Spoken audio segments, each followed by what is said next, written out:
जी कैफ 7 आज के लेक्चर का आगाज करते हैं। Lecture number 26। आज के लेक्चर में हम एक तो इंडिपेंडेंट डायरेक्टर का कंसेप्ट कल हमने स्टार्ट किया था, उसको आज कंक्लूड करेंगे और फिर इसके बाद इस चैप्टर के ये जो चैप्टर 3 मैनेजमेंट वाला चैप्टर है इसके एमसीक्यूज को डिस्कस करेंगे। कल के लेक्चर में हमने क्या सीखा था? इंडिपेंडेंट डायरेक्टर्स के eligibility and in eligibility criteria, और इसमें सबसे अहम चीज मैंने आपको जो ये बताई थी कि आपने इस क्राइटेरिया को, इंडिपेंडेंट डायरेक्टर के क्राइटेरिया को रेगुलर डायरेक्टर के एलिजिबिलिटी और इनएलिजिबिलिटी क्राइटेरिया डिफरेंशिएट करना है, मिक्स नहीं करना दोनों की प्रोविजंस को। ठीक है, एक ही प्रोविजन को दूसरे के साथ मिक्स नहीं करना। एलिजिबिलिटी इनएलिजिबिलिटी क्राइटेरिया हमने पढ़ लिया, यानी हमें पता चल गया कौन पर्सन इंडिपेंडेंट डायरेक्टर अपॉइंट होने के काबिल है, कौन नहीं है। अब जरा इसके अपॉइंटमेंट का प्रोसेस देखते हैं, मैनर ऑफ सिलेक्शन देखते हैं। ये कंसेप्ट ऐसा ही है जैसा कि हमने पढ़ा था कि डायरेक्टर्स की अपॉइंटमेंट कैसे होगी, वो हमने स्टडी किया था। रेगुलर डायरेक्टर्स की अपॉइंटमेंट कैसे होती है? इलेक्शन के जरिए से स्टडी किया था ना। इलेक्शन क्या तरीका कार था इलेक्शन का, याद है क्या तरीका कार? 35 डेज पहले डायरेक्टर डिसाइड करते हैं नंबर्स को, उसके बाद 21 डेज पहले एप्लीकेशन कंटेस्टेंट्स जो जितने भी कैंडिडेट्स होते हैं एप्लीकेशन देते हैं। 14 डेज पहले क्या होता है? 21 दिन पहले नोटिस 21 दिन पहले नोटिस होता है। 14 डेज पहले एप्लीकेशन देते हैं। 7 दिन पहले फाइनल लिस्ट सर्कुलेट करवाई जाती है और एजीएम के दिन में इलेक्शन हो जाता है। यह है नॉर्मल। अब देखते हैं इंडिपेंडेंट डायरेक्टर जो है इसकी अपॉइंटमेंट का तरीकाकार क्या है।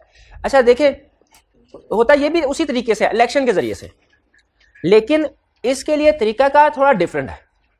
यानी जिस दिन एजीएम होगी दूसरे डायरेक्टर अपॉइंट होंगे, उसी दिन इंडिपेंडेंट डायरेक्टर भी अपॉइंट होंगे, लेकिन इंडिपेंडेंट डायरेक्टर की नॉमिनेशंस वगैरह ये डिफरेंट, क्योंकि लॉ रिक्वायर करता है कि लिस्टेड कंपनी के केस में इंडिपेंडेंट डायरेक्टर की अपॉइंटमेंट जरूरी है। तो इंडिपेंडेंट डायरेक्टर अपॉइंट करना रिक्वायर्ड है, लाजमी है। कंपनीज ने ये तो अपॉइंट करना ही करना है। जैसे आपने देखा होगा एमएनएज होते हैं, कुछ एमपीएस, कुछ सीट्स ऐसी होती है जो कोटा सिस्टम के ऊपर पूरी की जाती है, कुछ होती है बाकायदा इलेक्शन के जरिए से होती है, कुछ कोटा सिस्टम के जरिए से। ये जो इंडिपेंडेंट डायरेक्टर है ना, ये कोटा सिस्टम के जरिए से आते हैं, लेकिन कोटा सिस्टम में भी कुछ रिक्वायरमेंट्स है। हम वो स्टडी करने जा रहे हैं कि मैनर ऑफ सिलेक्शन क्या होगा। सबसे पहले एक डाटा बैंक मेंटेन किया जाएगा, डाटा मेंटेन किया जाएगा, लिस्ट मेंटेन की जाएगी इंडिपेंडेंट डायरेक्टर्स की, और उस डाटा बैंक में से इंडिपेंडेंट डायरेक्टर को सेलेक्ट किया जाएगा। हां, अगर कमीशन से इजाजत ले लें तो फिर इंडिपेंडेंट डायरेक्टर्स को डाटा बैंक की बजाय इसके अलावा भी सेलेक्ट किया जा सकता है। अच्छा, ये डाटा बैंक क्या होता है, ये कौन मेंटेन करता है, कहां मेंटेन करता है, इसका आंसर हमें आगे बता रहा है। कह रहे हैं इस स्पेसिफिक पर्पस के लिए। अच्छा, पहले तो ये आप एग्री करते हैं कि बोर्ड ऑफ डायरेक्टर्स में इंडिपेंडेंट डायरेक्टर होने चाहिए, ठीक है। इसकी जस्टिफिकेशन वही है जो नॉन एग्जीक्यूटिव डायरेक्टर की जस्टिफिकेशन थी। फर्क सिर्फ यह है कि नॉन एग्जीक्यूटिव डायरेक्टर में से जो इस क्राइटेरिया को भी मीट कर लेते हैं उन्हें हम फिर इंडिपेंडेंट डायरेक्टर कहते हैं। अच्छा, इंडिपेंडेंट डायरेक्टर अपॉइंट होना है, जरा मुझे सोच के बताइए, एक पर्सन किसी कंपनी से इंडिपेंडेंट है कि नहीं? क्या कंपनी ये वैल्यूएट कर सकती है? कंपनी बेहतर पोजीशन में है वैल्यूएट करने के लिए कि वो पर्सन खुद इवैल्यूएट करना चाहिए उसे फर्स्ट स्टेप के तौर पे कि मैं किसी कंपनी से इंडिपेंडेंट हूं कि नहीं। जैसे फर्ज कीजिए मैं किसी कंपनी का पाकिस्तान में इंडिपेंडेंट डायरेक्टर बनना चाहता हूं, मैं चाहता हूं मैं पीटीसीएल का इंडिपेंडेंट डायरेक्टर बन जाऊं, तो क्या पहले मुझे ये देखना चाहिए कि मैं इंडिपेंडेंट डायरेक्टर का क्राइटेरिया पूरा करता हूं कि नहीं करता? ठीक है, तो होता क्या है कि कमीशन ने इंडिपेंडेंट डायरेक्टर की अपॉइंटमेंट का प्रोसेस सिंपल करने के लिए, ताकि प्रैक्टिकली कंपनीज को प्रॉब्लम ना हो, एससीसीपी ने एक इंस्टीट्यूट या ऑर्गेनाइजेशन बनाई है। ठीक है, एक इंस्टीट्यूट या उस ऑर्गेनाइजेशन का काम क्या है? उसने डाटा बैंक मेंटेन करना है, यानी list of independent directors maintain करने हैं। यूं समझ लीजिए उसने एक वेबसाइट मेंटेन करनी है, जैसे ये rosie.pk आपने वेबसाइट नाम सुना हुआ है, या फ्रीलांसर्स की जो वेबसाइट्स होती हैं। क्या होता है उसमें? इस तरह की जो वेबसाइट्स होती है इसमें जो इंडिविजुअल्स होते हैं वो भी अपने अकाउंट बनाते हैं, सीवी अपलोड करते हैं, और जो एम्प्लॉयर्स होते हैं वो भी अपना अकाउंट बनाते हैं और वो सर्च करते हैं कि हमें इस क्राइटेरिया के मुताबिक पर्सन चाहिए। भाई ऐसे ही होता है ना, जैसे वो जो लिंक्डइन, नहीं वो क्या है जिसमें सेल परचेज होती है, OLX। हाँ, OLX के ऊपर बायर भी होता है, सेलर भी होता है, दोनों आते हैं। ठीक है, उसी तरह इस वेबसाइट के ऊपर इंडिविजुअल, ये जो इंस्टीट्यूट कमीशन ने बनाया है, इंस्टीट्यूट या बॉडी, इस इंस्टीट्यूट या बॉडी का सिर्फ एक ही काम है, क्या? वेबसाइट बनानी है और उसको मेंटेन करना। उस वेबसाइट में क्या होगा, मैं अगर किसी कंपनी का इंडिपेंडेंट डायरेक्टर अपॉइंट होना चाहता हूं ना, तो मैं डिसाइड करूंगा। अच्छा, पहले मैं हो सकता है पाकिस्तान में 600 कंपनीज है ना, मैं 560 कंपनी से इंडिपेंडेंट हूं, हो सकता है, लेकिन मैं इन 560 कंपनी का इंडिपेंडेंट डायरेक्टर किसी का अपॉइंट नहीं होना चाहता। मैं अपॉइंट सिर्फ 3 कंपनीज का इंडिपेंडेंट डायरेक्टर होना चाहता हूं, या कंपनी ए या कंपनी बी या कंपनी सी। तो मैं ये डिसाइड करूंगा कि कंपनी ए के साथ मेरा कोई रिलेशनशिप तो नहीं, जो भी क्राइटेरिया लाने बताए, इसके डायरेक्टर के साथ मेरा कोई क्लोज रिलेशनशिप तो नहीं, इस कंपनी या इसकी किसी एसोसिएट कंपनी के साथ मेरा एम्प्लॉयमेंट रिलेशनशिप तो नहीं, ठीक है, या जो भी चीफ एग्जीक्यूटिव तो नहीं, मेरा सब्सिडरी का एम्प्लॉय तो नहीं, एसोसिएटेड कंपनी का, जो भी क्राइटेरिया मैं इवैल्यूएट करूंगा। और जब मुझे पता चल जाएगा कि मैं कंपनी ए से इंडिपेंडेंट हूं, तो मैं एप्लीकेशन फाइल करूंगा, उधर अपना अकाउंट बनाऊंगा और कहूंगा मेरी ये सीवी है, ये मेरी प्रोफाइल है, मैं अब कंपनी ए का इंडिपेंडेंट डायरेक्टर अपॉइंट होना चाहता हूं। फिर उसके बाद अगर मैं कंपनी बी या कंपनी सी का भी इंडिपेंडेंट डायरेक्टर अपॉइंट, भाई जहां भी पोजीशन मेरी फिट हो गई, जैसे आप जब आर्टिकल्स हो जाते हैं तो आप चाहते हैं किसी फर्म में ट्रेनिंग के लिए जाएं, लेकिन आप कहते हो नहीं, मैंने ये नहीं है कि कोई भी फर्म मुझे मिल जाए, अब बिग 4 मिलनी चाहिए, तो आप वेबसाइट के ऊपर जहां पे अपना सीवी अपलोड करेंगे वहां पे इतना लिखेंगे interested in big 4 only, firm 1, firm 2, firm 3, firm 4। उसी तरह मैं अगर ये चाहता हूं कि इंडिपेंडेंट डायरेक्टर बनूं तो सही, लेकिन सिर्फ 3 कंपनीज का अपनी मर्जी की, जिसमें शायद मेरा एक्सपीरियंस है, ठीक है, जिनके नेचर ऑफ बिजनेस में मेरा एक्सपीरियंस, तो मैं जब उस इंस्टीट्यूट की मेंटेन की हुई वेबसाइट पे अपना अकाउंट बनाऊंगा ना, तो उसके आगे लिख दूंगा कि मैं इंटरेस्टेड इन 3 कंपनीज में हूं। इसी तरह बाकी सारे लोग जो पूरे पाकिस्तान में इंडिपेंडेंट डायरेक्टर अपॉइंट होना चाहते हैं, उस इंस्टीट्यूट की वेबसाइट पे अपना सीवी अपडेट करेंगे, अपलोड करेंगे और अपना इंटरेस्ट बताएंगे किस कंपनी का इंडिपेंडेंट डायरेक्टर अपॉइंट होना चाहते हैं। ये डाटा बैंक मेंटेन हो रहा है, इसी को कह रहे हैं डाटा बैंक या डाटाबेस मेंटेन हो गया। अब इसके ऊपर कंपनीज भी अकाउंट बना सकती हैं। अब ये इंस्टीट्यूट की अपनी मर्जी है, ये उनसे फीस भी लेता है, कंपनी से भी फीस लेता है और जहां तक मेरी अंडरस्टैंडिंग है इंडिविजुअल से भी फीस लेता है। ये इंस्टीट्यूट फीस लेके कंपनीज का अकाउंट बन गया। अब जिस कंपनी ने इंडिपेंडेंट डायरेक्टर अपॉइंट करना है वो क्या करती है भला, वो क्या करती है, अकाउंट बनाया, उसके ऊपर सर्च किया, हाँ भाई हमारी कंपनी का कौन कौन पर्सन है जो हमारी कंपनी में इंटरेस्टेड है, इसका इंडिपेंडेंट डायरेक्टर बनना चाहता है, वो लिस्ट एक्सट्रैक्ट कर लेते हैं। तो उन्हें पता चल जाएगा कि इस वेबसाइट के ऊपर 6000 लोग हैं टोटल रजिस्टर्ड, लेकिन इन 6000 में से कौन से 30 लोग हैं जो हमारी कंपनी का इंडिपेंडेंट डायरेक्टर बनना चाहते हैं। क्या कंपनी को पता चल जाएगा? बिल्कुल, क्योंकि उन्होंने अपना इंटरेस्ट शो करवाया हुआ।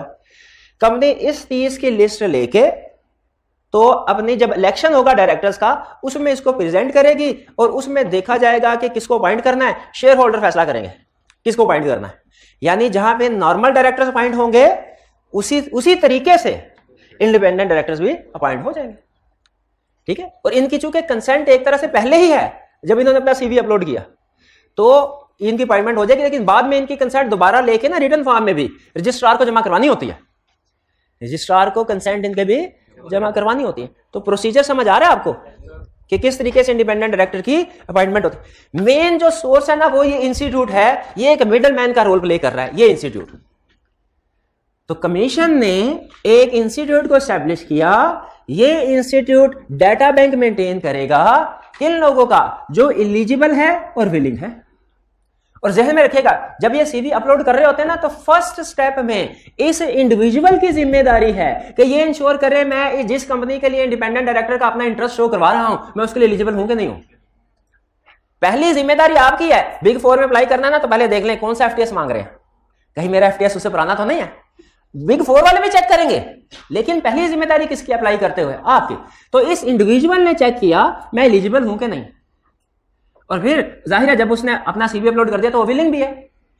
इसके बाद इंस्टीट्यूट डिटरमिन कर सकता है terms and condition for inclusion of name in data bank, यानी इंस्टीट्यूट की मर्जी है। टर्म एंड कंडीशन से मुराद बेसिकली क्या है भला, कि वो जो फीस वगैरह कोई रखना चाहे रख सकता है, वो फीस उसकी अपनी मर्जी है, चाहे वन टाइम फीस रख ले चाहे मंथली बेसिस के ऊपर फीस रख ले, उससे हमें कोई कंसर्न नहीं।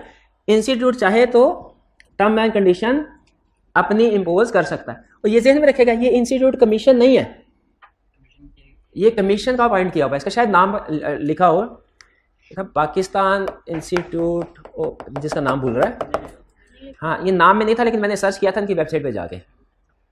चले बहरहाल जरूरी नहीं, हमारे सिलेबस में नहीं है, लेकिन ये इंस्टीट्यूट ऐसे से भी नहीं है, ये ज़हन में रखिएगा। इंस्टीट्यूट का रोल क्लियर हो गया क्या है? आगे चलते हैं। इंडिविजुअल का रोल एंड रिस्पॉन्सिबिलिटी क्या है?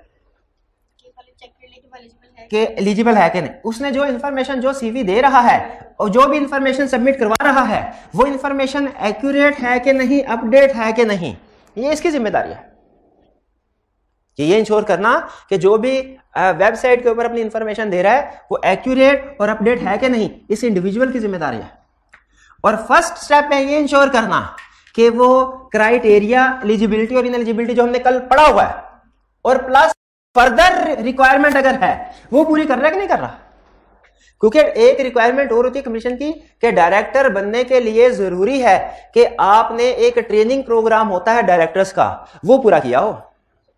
जैसे आप लोगों की ट्रेनिंग होती है ना, चार्टर्ड अकाउंटेंट बनने से पहले ट्रेनिंग करना जरूरी है, उसी तरह डायरेक्टर बनने के लिए भी ट्रेनिंग करना जरूरी है, लेकिन उसमें थोड़ी सी रिलैक्सेशन दी हुई है। वो ट्रेनिंग आप पहले भी कर सकते हैं और डायरेक्टर बनने के बाद भी कर सकते हैं, लेकिन ट्रेनिंग करना लाजमी है। अब ये एडिशनल रिक्वायरमेंट है जो लाने का, तो ये इंश्योर करना। अब मुझे बताइए, जब ये अपना सीवी अपलोड कर रहा होगा और उसमें उसने लिख दिया I have completed directors training program, तो सोच के बताइए इंस्टीट्यूट की जिम्मेदारी है कि वो उसका अकाउंट बनाने से पहले चेक करे कि उसने ये ट्रेनिंग प्रोग्राम किया कि नहीं किया पूरा। कहता नहीं, इंस्टीट्यूट की जिम्मेदारी नहीं है ये चेक करना कि उसने जो क्वालिफिकेशन लिखी है वो सही है कि नहीं है, कंपनी की जिम्मेदारी है, इंस्टीट्यूट की तो नहीं है ना, जिसकी वेबसाइट है उसकी तो नहीं है। अब मुझे बताइए, अगर OLX के ऊपर मुझे किसी ने 2 नंबर मोबाइल बेच दिया, मैं OLX वालों को जाके पकड़ूंगा कि आपकी वेबसाइट के ऊपर वो ऐड लगी थी, उसने गलत मोबाइल मुझे बेचा है कि उसको। तो मोबाइल खरीदने, OLX वालों ने लिखा भी होता है कि भाई मोबाइल खरीद, कोई भी चीज खरीदने से पहले आप चेक कर लीजिए उसको तसल्ली के साथ। तो ये पहले सेलर की जिम्मेदारी है प्रोडक्ट को सेल करने से पहले देख ले उसकी सारी इंफॉर्मेशन, डिस्क्रिप्शन ठीक है कि नहीं। दूसरे नंबर पे बायर जो गुड या सर्विसेज रिक्वायर कर रहा है उसकी जिम्मेदारी है। जो दरमियान में मिडल मैन है इसकी जिम्मेदारी कोई नहीं है कि इंफॉर्मेशन सही थी कि गलत थी जो अपलोड की गई थी। तो इंडिविजुअल रिस्पॉन्सिबल है accuracy and updation of information के लिए, ये बात समझ आती है। और इंडिविजुअल जिम्मेदार है इंश्योर करने के लिए क्राइटेरिया पूरा कर रहा है और अगर कोई एडिशनल रिक्वायरमेंट्स है उनको कंप्लाई कर रहा है। डन, आगे चले। कंपनी की क्या रिस्पॉन्सिबिलिटी है? फिर हमने रिस्पॉन्सिबिलिटी पढ़ी इंस्टीट्यूट की, हमने रिस्पॉन्सिबिलिटी पढ़ी इंडिविजुअल। कंपनी की जिम्मेदारी ये है कि ये ड्यू डिलीजेंस करेगी बिफोर अपॉइंटमेंट। ड्यू डिलीजेंस क्या होता है भला? इन्वेस्टिगेशन करना कि सारी इंफॉर्मेशन ठीक है कि नहीं।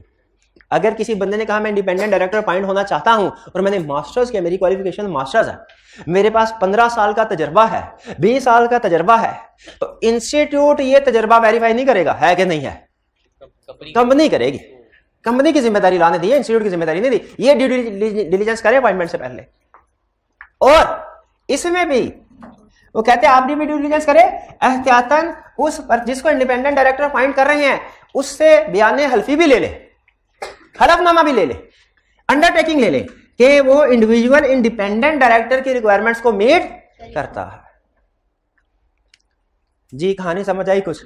यानी लॉ ने जो अपॉइंटमेंट के प्रोसेस में 3 पार्टीज इन्वॉल्व हैं, एक इंडिविजुअल, एक इंस्टीट्यूट, एक कंपनी। लॉ ने तीनों के जो जो रोल्स एंड रिस्पॉन्सिबिलिटीज थी वो हमारे सामने रख दी। समझ आई कुछ? कंपनी की क्या जिम्मेदारी, क्या चेक करे? उसके लिए लफ्ज क्या था चेक करने के लिए? ड्यू डिलीजेंस करे। और क्या ले फिर? खुद तो ड्यू डिलीजेंस कर ली, फिर भी उसके बाद अंडरटेकिंग ले।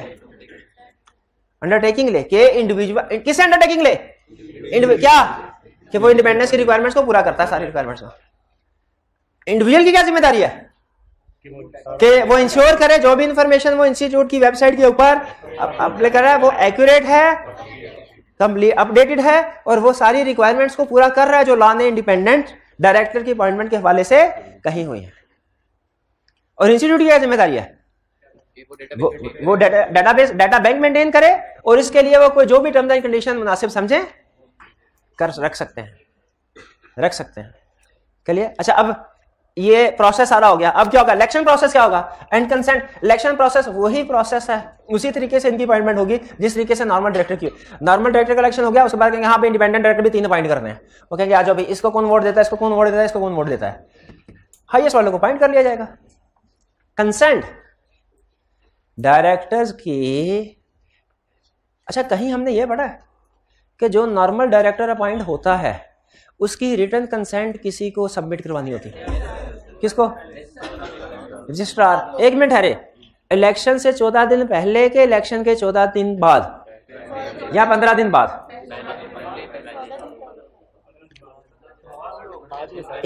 आपको हिंट देता हूं, एक रिक्वायरमेंट है कि इंटरेस्टेड कैंडिडेट ने अपनी इंटेंशन कंपनी को सबमिट करवानी है, वो बिफोर 14 डेज ऑफ एजीएम। और एक रिक्वायरमेंट है अपॉइंटमेंट के बाद रजिस्ट्रार को 15 दिन के अंदर अंदर हमने उनकी कंसेंट फाइल करनी है। दोनों रिक्वायरमेंट्स डिफरेंट है, याद आया? ये हमने पढ़ा हुआ है। 14 डेज वाली पढ़ी हुई है कि 15 वाली? दोनों पढ़ी हुई हैं, दोनों पढ़ी हुई हैं। तो ये था manner of selection of independent director. Clear हो गया जी? नॉन जुडिशियल स्टैम्प, ये स्टैम्प पेपर होता है नॉन जुडिशियल। अब एग्जैक्टली मुझे पता नहीं है नॉन जुडिशियल किसको कहते हैं, वो शायद नॉन जुडिशियल इसको कहते होंगे कि उसकी बेस के ऊपर कोई में भी लीगल एक्शन ना, बयान हल्फी तो है लेकिन लीगल एक्शन ना लिया जा सकता हो। नहीं, स्टैम्प पेपर खाली कागज नहीं होता। जो स्टैम्प पेपर होता है ना, इसके ऊपर बाकायदा गवर्नमेंट ऑफ पाकिस्तान की तरफ से इशूड पेपर होता है स्टैम्प, ये उस पेपर की बात कर रहा है। इसमें नॉन जुडिशियल का क्या मतलब है ये मुझे नहीं पता। ये मेरा ख्याल है इसका मतलब शायद ये होगा कि इसकी बेस के ऊपर कोई क्रिमिनल केस नहीं फाइल हो सकता उसके खिलाफ, ठीक है? अगर वो कोई गलत इंफॉर्मेशन दे, डिस्क्वालिफिकेशन तो हो सकती है, लेकिन शायद उसके खिलाफ कोई क्रिमिनल एक्शन नहीं हो सकता। लेकिन ये मेरी अंडरस्टैंडिंग है, मैं कंफर्म ओपिनियन नहीं दे रहा, लेकिन ये बहरहाल कंफर्म है कि इस कंसेप्ट के बारे में आपसे ये नहीं पूछेगा नॉन जुडिशियल स्टैम्प पेपर क्या होता है। वो आपसे इसका रोल्स एंड रिस्पॉन्सिबिलिटी किसी भी तीनों में से किसी भी पार्टी की पूछ सकता है। अगर ये पूछने होती ना उसने तो अपने बुक में एक्सप्लेन करता, ठीक है? और एक्सप्लेन किया होता आपने तो जाहिर है मैंने भी रिसर्च करके आपके साथ उसको शेयर करता। जी कुछ समझ आया आपको? इंडिपेंडेंट डायरेक्टर की अपॉइंटमेंट का प्रोसीजर क्या होगा, क्लियर हुआ? रेगुलर डायरेक्टर की अपॉइंटमेंट का प्रोसीजर भी क्लियर है। अब देखिए, जिस तरह मैंने कल के लेक्चर में आपको दोनों का एलिजिबिलिटी इनएलिजिबिलिटी क्राइटेरिया रेगुलर और इंडिपेंडेंट का रिकॉल करवाया था, किस लिए? ताकि आपके सामने दोनों का डिफरेंस क्लियर हो। उसी तरह हमने जो इनकी अपॉइंटमेंट का प्रोसेस है, इंडिपेंडेंट डायरेक्टर, रेगुलर डायरेक्टर, इसको भी कोशिश किया कि वो भी रिवाइज हो जाए ताकि आपको दोनों का डिफरेंस क्लियर हो। एग्जाम में ध्यान से देख लीजिएगा किस डायरेक्टर की बात हो रही है, इंडिपेंडेंट की या रेगुलर की। यहां तक क्लियर है? अच्छा, अब आगे चलते हैं। कुछ जगहों पे तो लॉ ने बताया हुआ है कि इंडिपेंडेंट डायरेक्टर का क्राइटेरिया ये, रेगुलर का ये, इंडिपेंडेंट का प्रोसेस ये होगा, रेगुलर का ये होगा। अब कुछ प्रोविजन ऐसी है जिनके बारे में लॉ ने डिफरेंशिएशन नहीं की, जैसे लोन टू डायरेक्टर है, कंसेप्ट हमने पढ़ा है। क्या रिक्वायरमेंट्स है? डायरेक्टर को लोन दिया जा सकता है? क्या करना पड़ेगा? रेजोल्यूशन ऑफ मेंबर पास करनी होगी। इन case of listed company commission की अप्रूवल लेनी होगी। और एक्सेप्शन भी बताएं, एक्सेप्शन लाजमी बतानी होती। फाइनेंशियल इंस्टीट्यूशन पे ये अप्रूवल अप्लाई नहीं होती। अच्छा मुझे बताइए, होल्डिंग कहां से आ गई? होल्डिंग कंपनी के डायरेक्टर्स को लोन देना हो, वो तो नॉन कैश ट्रांजैक्शन में नहीं था। सेम रिस्ट्रिक्शन सेम है बिल्कुल। मुझे ये बताइए, ये रिक्वायरमेंट इंडिपेंडेंट डायरेक्टर के लिए है, रेगुलर डायरेक्टर के लिए, कि दोनों के लिए?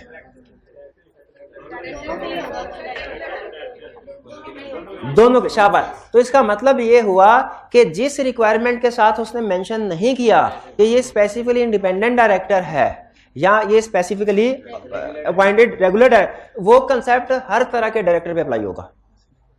क्लियर? इवन वो कंसेप्ट रिप्रेजेंटेटिव डायरेक्टर्स पे भी अप्लाई होगा, हर तरह नॉमिनी डायरेक्टर्स के ऊपर भी अप्लाई होगा।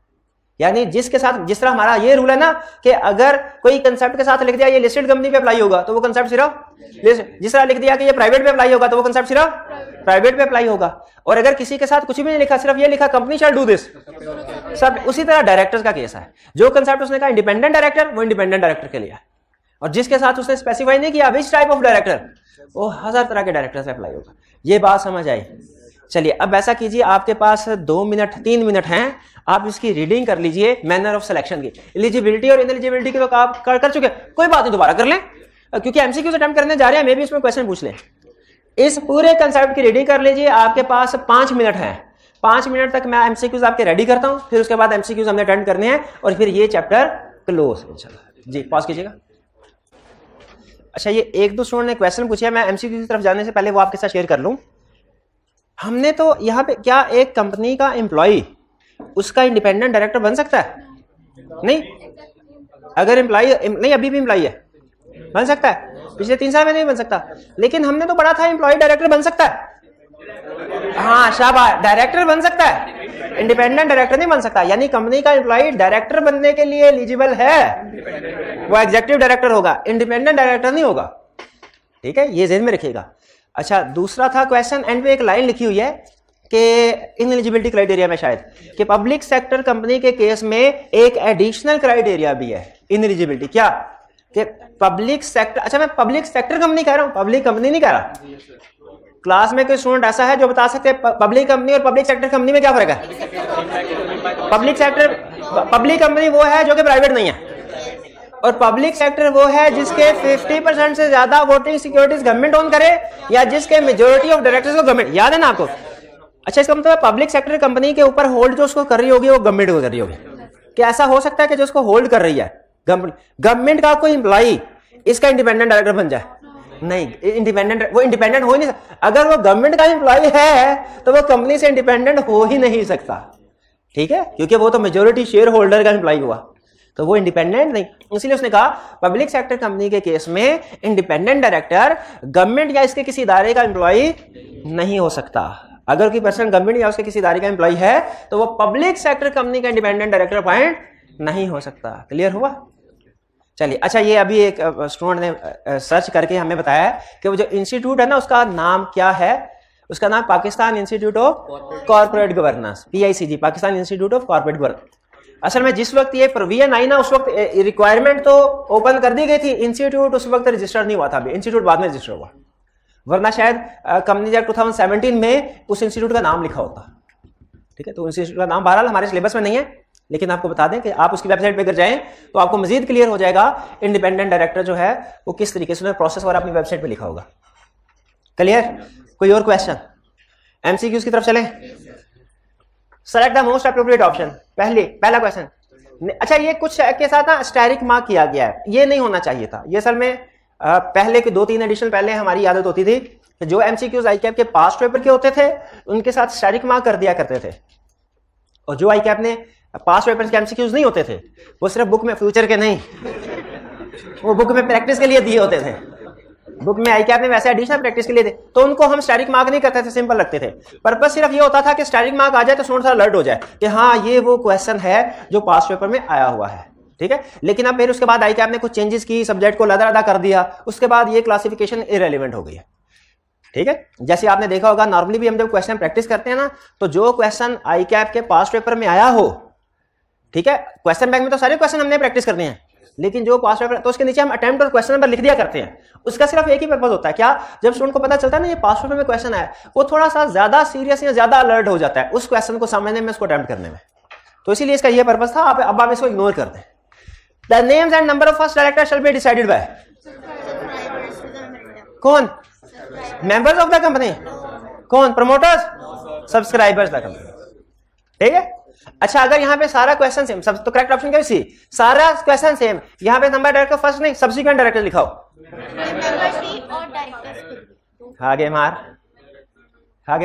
अब उस सूरत में नेम्स तो नहीं आएगा, number of subsequent director shall be decided bye. अगर नेम को उड़ा दे, नंबर, ये number of subsequent director shall be decided, कौन डिसाइड करेगा? डायरेक्टर। कितने दिन पहले? 35 डेज पहले। ठीक है, 21 डेज पहले क्या होगा? मीटिंग। और 14 डेज पहले क्या होगा? Filing intention. और 7 दिन पहले लिस्ट है, बट ठीक है। Second, casual vacancy. Casual vacancy किसे कहते हैं? जब किसी पर्सन की डेथ हो जाए, डिस्क्वालिफिकेशन हो जाए या वो रिजाइन कर दे। डेथ, ये कैजुअल वैकेंसी के साथ लिख ले, casual vacancy is equal to death, disqualification, resignation, उसे कहते हैं casual vacancy. Casual vacancy director की पोस्ट पे भी राइज हो सकती है, इसके अलावा दूसरी पोस्ट पे भी राइज हो सकती है, जैसे चीफ एग्जीक्यूटिव। क्या चीफ एग्जीक्यूटिव भी कैजुअल वैकेंसी राइज हो सकती है? बिल्कुल हो सकती है, लेकिन यहां पे डायरेक्टर की बात कर रहे हैं, चीफ एग्जीक्यूटिव तो अभी हमने पढ़ा ही नहीं है, वो तो हमने कल से पढ़ना है ना। अभी तो सिर्फ डायरेक्टर की casual vacancy on the board of directors of a listed company must be filled by calling an extraordinary general meeting within 90 days from the date of vacancy.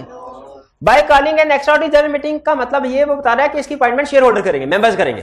General meeting में तो members ही होता है ना। हालांकि मैं पता है casual vacancy में अपॉइंटमेंट कौन करता है, कितने अर्से में, विद इन 90 डेज। क्या ये रिक्वायर्ड होती है क्या ऑप्शनल है? लिस्टेड कंपनी के केस में रिक्वायर्ड। पहले ऑप्शन कर। दूसरे, by the directors not later than 90 days from the date of such vacancy. हाँ, डायरेक्टर 90 दिन के अंदर अंदर करेंगे। नॉट लेटर देन 90 डेज का मतलब क्या होता है? अच्छा, जहां कहीं लॉ में कहीं पे नॉट लेटर देन आए ना, उसको आपने काट के लिख देना विद इन। कंसेप्ट आपका आसान हो जाए, छोटा सा चेंज करेंगे लेकिन कंसेप्ट आसान हो जाएगा। तो within 90 days from the date, भाई ये कंसेप्ट ठीक है, बी करेक्ट है। सी क्यों गलत है? By the directors or members in general meeting as the case may be in accordance with the preference the articles of association, no, गलत। Law ने पावर दी हुई है कैजुअल वैकेंसी फिल करने की डायरेक्टर्स को। और by the members in upcoming AGM, no, ये भी गलत। तो करेक्ट ऑप्शन हमारी सेकंड में क्या हुई? बी। आगे चलते हैं। Third question, which of the following ineligibility applies only to appointment of directors in a listed company? इनमें से कौन सी इनएलिजिबिलिटी है जो सिर्फ लिस्ट, अच्छा है सारी इनएलिजिबिलिटी, लेकिन कौन सी है जो माइनर सबके लिए? अच्छा, ये सबके लिए है कि सिर्फ अनलिस्टेड के लिए? अनडिस्चार्ज इंसॉल्वेंट सबके लिए कि सिर्फ unlisted? Has been convicted by court for an offence involving सबके लिए? Has been declared by court as defaulter financial? तो करेक्ट ऑप्शन क्या हुई? डी। तो अच्छा, फिर मुझे ये बताइए मेरे भाई, लिस्टेड कंपनीज पे जो डिस्क्वालिफिकेशन अप्लाई होती है ना, उनमें से एक तो ये है डिफॉल्टर वाली, दूसरी कौन सी? कोई नहीं बोलेगा, कोई नहीं बोलेगा। दूसरी कौन सी है? वाइफ वगैरह, ये वगैरह एक्सप्लेन कीजिए। हाँ, अगर ब्रोकर वो खुद या स्पाउस ब्रोकरेज में हाँ इन्वॉल्व हो, ब्रोकर हो, तो उस सूरत में डिस्क्वालिफिकेशन। ये भी सिर्फ लिस्टेड कंपनी के लिए। बिल्कुल ठीक, शाबाश। 4, a director shall be treated to have vacated the office of director if he absent himself from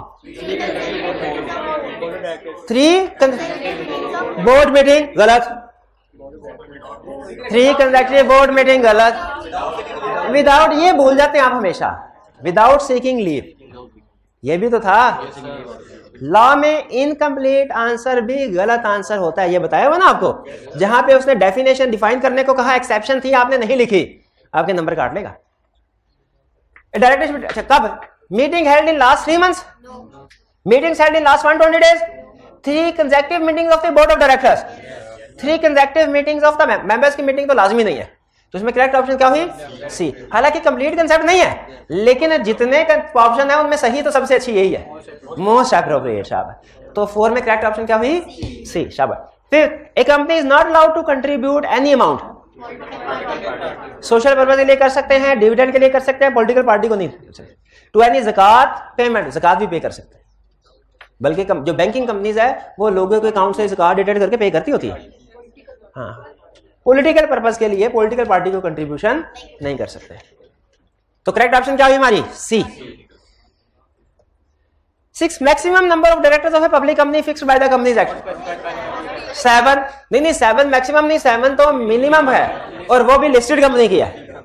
10 नहीं, 50 मैक्सिमम नंबर है, लेकिन मेंबर्स की है, मेंबर्स की, और प्राइवेट कंपनी के केस में तो ये भी गलत।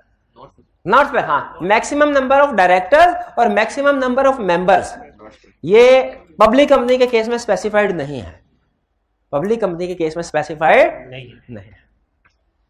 तो करेक्ट ऑप्शन हमारी हुई D. 7, the quorum for a meeting of directors of a listed company will not be less than. Quorum हमने पढ़ा हुआ है? एक मिनट, अनलिस्टेड कंपनी का कोरम बताए, कोई नहीं बोलेगा। और मेरा ख्याल है ये है 1/4 और 3 विच एवर इज हायर, यही सुनना चाहता था। गलत, ये तो लिस्टेड कंपनी का कोरम है, एज पर आर्टिकल था अनलिस्टेड का एज पर आर्टिकल था। The quorum for a meeting of listed, लेकिन लिस्टेड कंपनी पूछ रहा है, will not be less than 2/3 of their number or four whichever is greater, 1/3 of their number or four whichever is greater. B option correct. 1/4 या 3/4 गलत है, 1/3 और 4 whichever is higher. तो correct option हमारी हुई B. 8 robust limited RL's election of director is to be held next week. ये थोड़ा lengthy question लग रहा है।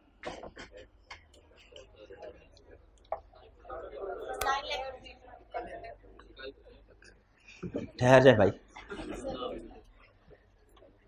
Robust RL's election of directors to be held next week. RL's board of directors has fixed 9 to be elected for the next term. No director. Whereas 10 members have filed notices of their intention with RL. No directors bind करने हैं और 10 तो मेरा ख्याल है सबको बिला मुकाबला इंतखाब हो। इलेक्शन होगा 9 अगर आते तो फिर इलेक्शन ना होता। 10 में इलेक्शन होगा। Notice of their election with RL to offer themselves for election as director. Mr. Arkham owns 100,000 shares in RL. Maximum number of votes Arkham may be allowed to cast in favor of directors would be. Multiply किसके साथ करते हैं? Number of candidates के साथ के number of directors to be appointed. Directors to be जो 9 है, तो इसका मतलब 100,000 into 9 कितना होगा? 900,000. Correct option क्या बनी हमारी? C option. 9 number of directors who be elected in the forthcoming election shall be fixed by directors at least, ये तो रटा लगाया हमने 35 days। तो बताइए 21 दिन पहले क्या होता है? नोटिस और 60 दिन पहले क्या होता है? 60 दिन बाद क्या होता है? 60 दिन किस कंसेप्ट में इस्तेमाल हुए थे? नेम रिजर्वेशन में। नेम 60 दिन के लिए रिजर्व होता है और एक था चेंज ऑफ नेम भी था, वो 90 दिन था। क्या था? नेम चेंज हो तो 90 दिन तक क्या करना है? नेम के साथ पड़ा। बिल्कुल ठीक है, बिल्कुल। तो जहां कहीं डेज आ जाए ना वहां पे रेलिवेंट ना भी हो तो ये सोचें ये 21, 25, 21, 60 इस कंसेप्ट से रेलिवेंट नहीं है तो किससे रेलिवेंट है? डेज की प्रैक्टिस खासतौर पे किया करें। 9 number of directors to be elected in forthcoming election shall be fixed by director। यही तो था, sorry. The person who may wish to contest the election of director are required to give notice to the company at least 14 days before। तो 21 days पहले क्या होता है? Notice. और 7 days पहले क्या होता है? लिस्ट ऑफ डायरेक्टर, जो लिस्ट ऑफ कैंडिडेट सर्कुलेट की जाती है। 7 दिन बाद क्या होता है मीटिंग के, AGM के? कुछ नहीं। 14 डेज के बाद, 15 डेज के बाद कंसेंट रजिस्ट्रार को फाइल। शाबाश शाबाश शाबाश। तो 10 में करेक्ट ऑप्शन क्या हुई? 7, सॉरी ए ऑप्शन करेक्ट हुई। 1 मिनट है। Person to contest election required to give notice 14 days पहले है ना, बी ऑप्शन करेक्ट है। गुमराह करते हो। Any casual vacancy on the board of a listed company shall be filled up by the directors at the earliest but not later than 90 days। तो 120 days में क्या होता है? 120 days की हमने कोई प्रोविजन नहीं पढ़ी। हमने ये तो नहीं पढ़ा कि जी हाँ AGM close of financial year के बाद 120 दिन के अंदर अंदर AGM कंडक्ट करवाने, इस तरह की बात अभी नहीं पढ़ी हमने। चलिए ठीक है। अच्छा 60 डेज में क्या होता है? Name reserve. ठीक है, ये पहले हो गया था। चलिए तो करेक्ट ऑप्शन में क्या हुई? 90 days A. 12 in case of any material irregularity in the election of directors members having 10% और more voting power may apply to court within 30 days of election. 30 दिन के अंदर। मैं आपको बताया था 3 चीजें हैं, तीनों में रिक्वायरमेंट्स तकरीबन मिलती जुलती हैं कि कोर्ट के पास जाना है, 30 दिन के अंदर जाना है। अगर कोई इरेगुलरिटी वगैरह हुई है, वो कौन कौन से केसेस है? डायरेक्टर्स का election, variation in shareholders rights और एनुअल जनरल मीटिंग की प्रोसीडिंग्स में कोई एरर। इसमें correct option C 30 days of election. 14 days की बताइए क्या बात थी? फाइलिंग ऑफ इंटेंशन 14 डेज था कि 15 डेज था? नहीं, filing of intention company through registrar की बात कर रहे हैं कि डायरेक्टर्स टू कंपनी की कर रहे हैं? अच्छा, डायरेक्टर्स टू कंपनी कर रहे हैं, मैं समझा कंपनी टू रजिस्ट्रार। तो डायरेक्टर्स टू कंपनी क्या है? 14 डेज बिफोर इलेक्शन और इलेक्शन के बाद 15 डेज में रजिस्ट्रार को कंसेंट भेज। 21 डेज AGM। ठीक है। 13 Mr. M has given a request to the company to hold fresh election of directors upon acquisition of a sizable share holding in the company that is public unlisted company। Unlisted company के sizeable shares खरीदे और उसने कहा भाई fresh election hold करो, क्या कोई share holder ये कह सकता है कंपनी को fresh election? Majority of shares नहीं, और रिक्वायर्ड शेयर कैसे कैलकुलेट करते हैं हम? हाँ शाबाश, 100% divided by number of directors है। तो इसके पास एक्विजिशन आ गई होगी। कह रहे directors are supposed to proceed to hold fresh election of directors within 30 days of such application. अच्छा यहाँ पे नोट कीजिए, वो कह रहा है supposed to proceed to hold, hold लाजमी नहीं, प्रोसीडिंग स्टार्ट करता है 30 डेज, 60 डेज वो नेम रिजर्व वाली बात होगी, ठीक है।